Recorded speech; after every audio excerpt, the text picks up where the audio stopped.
আসসালামু আলাইকুম সবাইকে। কেমন আছেন সবাই? আশা করছি সবাই অনেক বেশি ভালো আছেন। আলহামদুলিল্লাহ আল্লাহ পাকের অশেষ রহমতে আমিও ভালো আছি। আপনাদের মাঝে আরও একটি নতুন ব্লগ নিয়ে চলে আসলাম। আশা করছি আজকের এই ব্লগটি আপনাদের কাছে বেশ ভালো লাগবে। তো যেদিন আমি ব্লগটি করেছিলাম সেদিন সন্ধ্যার সময় বাচ্চাটা বলল যে, "মাম্মি কিছু আম রেস্টুরেন্ট থেকে অর্ডার করে নিয়ে এসে দাও।" তো ভাবলাম যে যেহেতু ওরা খেতে চাচ্ছে তো আমি আ একবারে রাতের খাবারটাই নিয়ে আসি যাতে করে আর আমাকে রাতে কোনো কিছু ওদের জন্য আর খাবারের অ্যারেঞ্জমেন্ট করতে না হয় আরকি। তো এই যে ওদেরকে খাবারগুলো দিয়ে আমি এখানে ছোলা আর আলু সিদ্ধ করেছিলাম। তো আলুগুলো খোসা ছাড়িয়ে নিচ্ছি। আজকে আমার আসলে সন্ধ্যায় এটা খাওয়ার কথা ছিল, তবে এটা আর খাওয়া হয়নি। তো আজকে যেহেতু বাইরে থেকে খাবার নিয়ে আসছি তো এটা তো আসলে আজকে আর প্রয়োজন হবে না, ফ্রিজে রেখে দেবো। পরবর্তীতে বের করে যখন মনে হবে যে প্রয়োজন তখন এটা রান্না করে নেব আর কি। আর এখন হচ্ছে রাতের বেলা, বাচ্চারা ঘুমিয়ে গিয়েছে। ওরা দেখা যায় ঘুমিয়ে গেলেও জানালার পর্দাগুলো ঠিকমতো দেয় না, বা অনেক সময় জানালা লক মানে বন্ধ থাকে বাট লক করা হয় না। তো সেগুলো আমি একটু খেয়াল করে দিয়ে গেলাম। তা এখন হচ্ছে সকালবেলা ঘুম থেকে উঠে দেখি যে আমার হাজব্যান্ড ঘরে নাই। তারপর একটু বের হয়ে দেখলাম যে পুকুরে এসে পানি দিচ্ছে আর মাছদের খাবার দিচ্ছে। তো তার সাথেও আমি কিছুক্ষণ ছিলাম। তারপর ঘরে চলে আসলাম। বাচ্চাদের স্কুলে আছে, তো ভাবলাম যে ওদেরকে একটু সকালবেলা একটু নাস্তা দিয়ে দিই। আর আসলে সকালবেলা ঘুম থেকে উঠেই না আমার একদম চুলার মধ্যে গিয়ে একদম আট-ঝাট করে রান্নাবান্না ওই ইয়েটা আমার এনার্জিটা খুব একটা থাকে না। তো সকালবেলা আমি ওদেরকে দুধ আর কর্নফ্লেক্স খাইয়ে দিয়েছিলাম সবাইকে। তো ওরা চলে যাওয়ার পর আমি আলু আর এখানে কিছু কাঁকরোল কুচি করে নিয়েছি, বুয়াকে দিয়ে করিয়ে নিয়েছি আর কি। তো এগুলো এখন আমি রান্না করব না, পরবর্তীতে রান্না করব। আর কিছু মাছ মানে আজকে বাজারে গিয়েছিলাম সকালবেলা, মাছ দিয়ে আমার বাচ্চারা ঘুমিয়েছিল আর ওই সুযোগে আমরা হাজব্যান্ড ওয়াইফ দুইজন মিলে বাজার থেকে অনেক কিছু কেনাকাটা করেছি। তো বাজার গুছিয়ে নিয়েছি, সেগুলো আপনাদের সাথে আর শেয়ার করা হয়নি। আমি এর পরেরগুলো শেয়ার করছি। বাজার গোছানোর পর না বিভিন্ন চারিদিক থেকে একটু মাছের গন্ধ বা একটু ঘরে মাছি টাছি ঢুকে যায়। তো এই জন্য আমি আশেপাশের এরিয়াটা খুব ভালোভাবে ক্লিন করে নিচ্ছি বাজার গোছানোর পর আর কি। তো আমি মাছগুলো বুয়াকে দিয়ে কাটিয়ে নিয়েছি, কাটিয়ে তারপরে এগুলো বক্সে করে ফ্রিজে ঢুকিয়ে রাখলাম আর কি। আর যেগুলো আপনাদের সামনে যেটা করেছি এটা আসলে একটা আগের মাছ ছিল, ওইটাও একসাথে কাটিয়ে নিয়েছি, কিন্তু এর মধ্যে আরও অনেক মাছ মাংস যেগুলো ছিল সেগুলো আমি পার্সোনালি অফ ক্যামেরাতে করে নিয়েছি আর কি। বাজারের সময়টা বাজার গোছানোটা এমনিতেই একটা ঝামেলার কাজ। এটা ভিডিও করতে গেলে আরও বেশি ঝামেলায় পড়ে যাব, সেজন্য আর ওগুলো আমি ভিডিও করিনি। তো আমার স্কুলে যাওয়ার সময় হয়ে আসছে, তো ভাবলাম যে একটু ধুন্দুল রান্না করে যাই। বাচ্চারা যদিও সবজি খায় না, তবে আমি ট্রাই করবো আজকে ওদেরকে খাওয়াতে। আর যদি মানে বাই চান্স ওরা নাই খেতে চায় তখন আমি খাইয়ে দিব। তো এখানে আমি ধুন্দুল আর ৩ টা রুই মাছ ভাজি করে নিয়েছিলাম আর কি। তো ওই মাছ ৩ টা দিয়েই প্রথম ভেবেছিলাম যে ধুন্দুল দিয়ে চিংড়ি মাছ দিয়ে রান্না করব। পরে মনে হলো যে ধুর এত ঝামেলা করে লাভ নেই। মাছ ৩ টা ধুন্দুলের মধ্যে দিয়ে দিলে একটা তরকারি হয়ে যাবে। আর ধুন্দুল খেতে আমার ভীষণ ভালো লাগে। আমার বাচ্চারা জানি না কেমন ফিল করবে। ওরা কখনোই খায়নি। আজকে ফার্স্ট টাইম আমি ওদেরকে দিয়ে দেখব যে ওরা কী করে। তো এই তো এখানে আমার কাটাকুটাটা শেষ হয়ে গিয়েছে। তো এটা আমি জাস্ট একটা তরকারি রান্না করে আমি তারপর স্কুলে চলে যাব। আমি স্কুল থেকে এসে বাকি রান্নাটা করব আর কি। রাতের যে রান্নাটা আছে সেটা আমি স্কুল থেকে এসে করব। আর এখানে না আজকে আমার প্রচুর কাজ গিয়েছে। প্রথমত আমি বাজার করেছি, তার মধ্যে আজকের দিনটা প্রচণ্ড গরম ছিল। এত গরম মানে কিচেন রুমে টিকাই যাচ্ছিল না। যখন আমি কাজ করছিলাম আমার মানে পুরো মুখ ভিজে গিয়েছে। যদিও আমি ভয়েস দিচ্ছি আজকে কিন্তু ওয়েদারটা একদমই ঠান্ডা আর খুবই ভালো লাগছে ওয়েদার। কিন্তু ওই দিন প্রচণ্ড গরম ছিল। তো এখানে আমার হলুদ, মরিচ, লবণ এগুলো শেষ হয়ে গিয়েছে। আর আমি ২ টা ছোটো, ছোটো প্যাকেট নিয়ে আসছি হলুদ, মরিচের আজকে বাজার থেকে। কারণ আমি অনলাইনে ইউটিউবে একজন আপু মশলার বিজনেস করছে। আমার কাছে ওনাকে বিশ্বস্ত মনে হয়েছে, তাই আমি ওনার কাছে অর্ডার করেছি হলুদ, মরিচ, ধনে গুঁড়া। তো উনি পাঠাবে পাঠাতে 2-3 দিন সময় লাগবে বলেছে, তো আমি ভাবলাম যে 2-3 দিনের জন্য ছোট ছোট প্যাকেট নিয়ে যাই 2টা।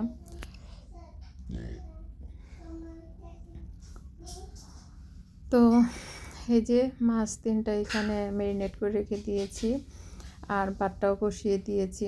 তো রান্নাবান্না শেষ করে আমি আবার বাচ্চাদেরকে স্কুল থেকে নিয়ে আসতে যাব। তো এর মধ্যে প্রচণ্ড গরম, অনেক গরম। তো আমি একটু ভাবলাম যে ঠান্ডা ঠান্ডা লেবুর শরবত খাই। লেবুর শরবতটা আমিও পছন্দ করি, আমার বড় ছেলেও পছন্দ করে। তবে সবসময় দেখা যায় লেবুর শরবত আসলে খাওয়া হয় না, তো মাঝে মাঝে ওরা ট্যাং দিয়েও খেতে পছন্দ করে। তো আমি ট্যাংটাও ঘরে রাখি আর লেবুও রাখি, দুইটাই খাওয়া হয় আমার। তো এই তো আমি মাছগুলো বেছে নিয়েছি, আর এখানে ধুন্দুলের জন্য মশলা কষিয়ে নিয়েছি। তো এখন ধুন্দুলটা দিয়ে দিয়েছি। আসলে ধুন্দুলের মধ্যে তো পানি দেওয়ার প্রয়োজন হয় না, ধুন্দুল থেকে পানি ওঠে। আর এই সময়টা আমার বেশ তাড়াহুড়োর মধ্যে গিয়েছিল, কারণ আমার হাজব্যান্ড প্রায় যাওয়ার সময় হয়ে গিয়েছে। তো সে আমাকে বারবার বলছিল যে তাড়াতাড়ি রেডি হও, বের হতে হবে, আমার সময় কম। তো আমি তাড়াতাড়ি করে রান্না শেষ করছিলাম, আর পাশাপাশি রিজওয়ানকেও রেডি করছিলাম যে ওর ফাঁকে ফাঁকে একটু একটু করে রেডি করে। তারপর যাই হোক আমরা স্কুলে চলে আসলাম। এখন আমি স্কুলে আছি, আর স্কুলে বাচ্চাদের প্রজেক্ট রেডি করার জন্য দিচ্ছে। তো ওরা নিজেদের মতো প্রজেক্টগুলো তৈরি করছে, ওগুলো দেখাচ্ছিল যে আন্টি দেখেন আমারটা। তো এই যে এখন হচ্ছে আমি বাসায় চলে যাব। তো বাসায় এসে এখানে এই মসুর ডালের যে পটটা, এটা খালি হয়ে গিয়েছে। তো ভাবলাম যে সাথে সাথে একটু ফিল আপ করে রাখি, যেহেতু এটা আমার চোখের সামনে আছে। যদি এই কাজটা এখন আমার জন্য জরুরি ছিল না, কিন্তু তারপরে করে নিচ্ছি। কারণ দেখা যায় কি, কাজ করার সময় অনেক সময় হুট করে যদি কোনো কিছু প্রয়োজন হয়, না রেডি না পেলে ততটা ভালো লাগে না। তো এই জন্য আর কি। যাই হোক, আজকে আবার টিচার আসবে ওদের পড়াতে। তো আমি এখানে ডাইনিং টেবিলটা ক্লিন করে দিচ্ছি, কারণ স্যার এসে যদি দেখে যে টেবিলটা নোংরা তখন কেমন দেখাবে। তো এই জন্য মানে যতই পরিষ্কার থাকুক, প্রতিদিনই কিন্তু ধুলাবালি হালকা করে পড়ে। তো সেটাই আমি পরিষ্কার করে নিচ্ছি আর কি। টেবিলটা পরিষ্কার করে আমি রান্নাবান্নার কাজগুলো শুরু করব আর কি। তো এর মধ্যে আমি আমার ছেলেদেরকে খাওয়া দাওয়া শেষ করিয়ে তারপর এখন কিচেনে চলে আসছি। তো আলু আর কাঁকরোল যেটা কুচি করে রেখে গিয়েছিলাম, এটা ভাজি করে নিয়েছি। তবে এটা আমি ফ্রিজে তুলে রাখার ইচ্ছা আছে, কারণ এটা কালকে সকালে আমি রুটি বা পরোটার সাথে দিব ওদেরকে। আর আমার হাজব্যান্ড আজকে যাওয়ার সময় বলে গিয়েছিল যেন শুটকি রান্না করি, আলু বেগুন দিয়ে শুটকি তরকারি রান্না করি, সে সাথে একটু মরিচের ভর্তা করি। তো মরিচের ভর্তাটা আর ইয়েটা করব, শুটকির তরকারিটা রান্না করব। তো আমার ছোটো ছেলে হঠাৎ করে এসে বলল যে মাম্মি আমি একটু জুস খাবো। আর আমার ছেলে যখন জুস খেতে চায় তখন দেখা যায় যে আমি ট্যাং দিয়ে এভাবে পানি মিক্স করে দিই, আর যখন ও শরবত খেতে চায় তখন আমি লেবু দিয়ে চিনি দিয়ে শরবত করে দিই। তো আমি যখন ও জুস বলল, তো আমি এটা করে দেওয়ার পর এখন ও বলল যে না আমি জুস খাবো না, আমি শরবত খাবো, আমি তোমাকে বলেছি শরবত খাবো। তো অনেক বুঝিয়ে টুজিয়ে বললাম যে বাবা আমি বানিয়ে ফেলছি, তুমি খেয়ে ফেলো। তো যাই হোক, অনেক বোঝানোর পর সে আমার বুঝটা নিয়ে এখন খেয়ে নিচ্ছে আর কি। আর আমিও একটু শান্তি পেলাম বাবা, আর নয়তো পুরোই বিপদে পড়ে যেতাম। এখন আমারও ইচ্ছে হচ্ছিল না যে আমি এই জুসটা খাই, কারণ সকালের দিকটাতে অনেক গরম থাকলেও ওই দিন বিকেলের বেলা আবার খুব বাতাস আর ঠান্ডা আবহাওয়া ছিল। যখন আমি রান্নাবান্না করছিলাম তখন আবহাওয়াটা খুবই ঠান্ডা ছিল আর বেশ ভালো লাগছিল।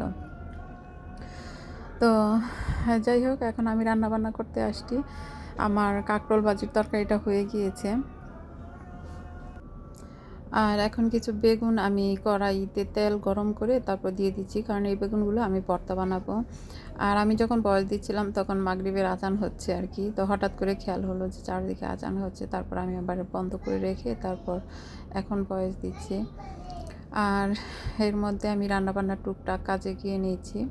তো আমি আজকে দুধ যে আসছিল তখন দুধটা আমি ফ্রিজে রেখে তারপর চলে গিয়েছিলাম। তো এখন আমি রাইস কুকারের মধ্যে দুধটা দিয়ে দিচ্ছি। আমি 2টা রাইস কুকার ইউজ করি, দেখা যায় যে 2টার জন্য তো 4টা হাঁড়ি, তো একটাতে দুধ আর একটাতে ভাত। বিভিন্ন সময় আমি কিন্তু তরকারিগুলো রাইস কুকারে রান্না করি। বিশেষ করে মুরগির মাংস, গরুর মাংস আমি সবসময় রাইস কুকারেই রান্না করি। চুলাতে খুবই কম করি। আর গ্যাস আমার খুবই কমই প্রয়োজন হয়। কারণ বেশিরভাগ রান্নাবান্নায় আমি যতটুকু পারি আরকি আমি সবসময় রাইস কুকারেই করি। এমনকি চাটাও আমি রাইস কুকারেই বানাই। আমার কাছে বেশি সিকিউরিটি ফিল হয়। রাইস কুকারে পুড়ে যাওয়ার কোনো ভয় থাকে না, পড়ে যাওয়ার কোনো ভয় থাকে না। ফর দিস রিজন আমার ওটাই বেশি কমফোর্টেবল মনে হয়। তো এখানে এই যে আ বেগুন যে ভর্তা করব, তো সেটা মোটামুটি এখানে পুরোপুরি প্রসেসিং করে নিয়েছি। তো একপাশে বেগুন ভর্তাটা তো হয়ে গিয়েছে। তো আ তেল ঝরিয়ে নিয়ে ওইখানে একটু করে তেল দিয়ে আমি আ শুটকির যে তরকারিটা রান্না করব সেই তরকারিটা এখানে বসিয়ে দিচ্ছি আরকি। তো এর মধ্যে আমার মোবাইলের একদম চার্জ শেষ হয়ে গিয়েছে। আমি যখন হলুদ, মরিচ, লবণ দিচ্ছিলাম মোবাইলে একদম চার্জ শেষ হয়ে গেছে। কোনোরকম আমি হলুদ, মরিচটা দিয়ে মোবাইলে চার্জ দিয়েছিলাম। আর এর মধ্যে আমার মোটামুটি রান্নাবান্না শেষ। রান্নাঘরের কাজও মোটামুটি শেষ। আর সব কাজ শেষ করে এখন আমি বেগুন ভর্তাটা করছি। আর এই বেগুন ভর্তাটা আসলে রাতে খাওয়া হবে তো, তো অত বেশি টেনশন ছিল না যে খুব মানে এখনই বানাতে হবে এরকম কিছু আরকি।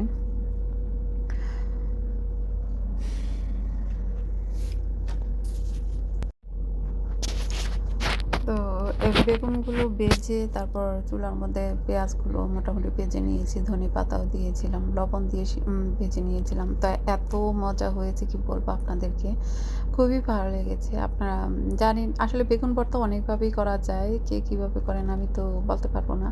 তো এভাবে একদিন ট্রাই করে দেখতে পারেন, বা এভাবে হয়তো অনেক করেন আমি জানি না। তো বেশ ভালো লেগেছে আমার আজকের এই বেগুন ভর্তাটা।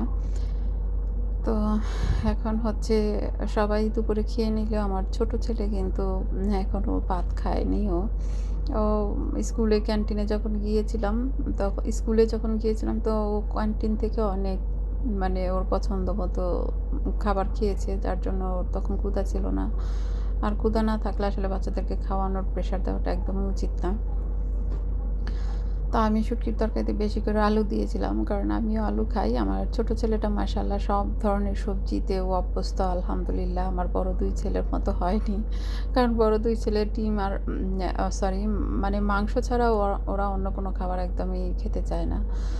তো যাই হোক, ছোট ছেলের জন্য খাবার যখন নিচ্ছি তখন মেজো ছেলে এসে বলতেছে যে ওকে আজকে প্যানকেক করে দিতে হবে। আর সেটা যেন অবশ্যই আমি বিকেলে করে দিই, কারণ ও আমাকে ২-১ দিন ধরেই বলছিল, আমি বানিয়ে দিচ্ছিলাম না। তো যখন ও এরকম বলল তখন ভাবলাম যে ভাতটা রেখে সাথে, সাথে আমি ডিম ভেঙে চিনি আর তেল দিয়ে গেলাম। বললাম যে তুমি এটাকে ম্যাশ করতে থাকো, আমি ওকে খাবারটা খাইয়ে আসি। তো ভাতটা খাইয়ে এসে রিজনকে খাওয়া শেষ করে তারপর আমি এখানে প্যানকেক বানিয়ে নিচ্ছি আরকি, সাথে, সাথে ওকে করে দিচ্ছি। আর প্যানকেকগুলো এত ইয়াম্মি হয়েছে মানে কি বলবো?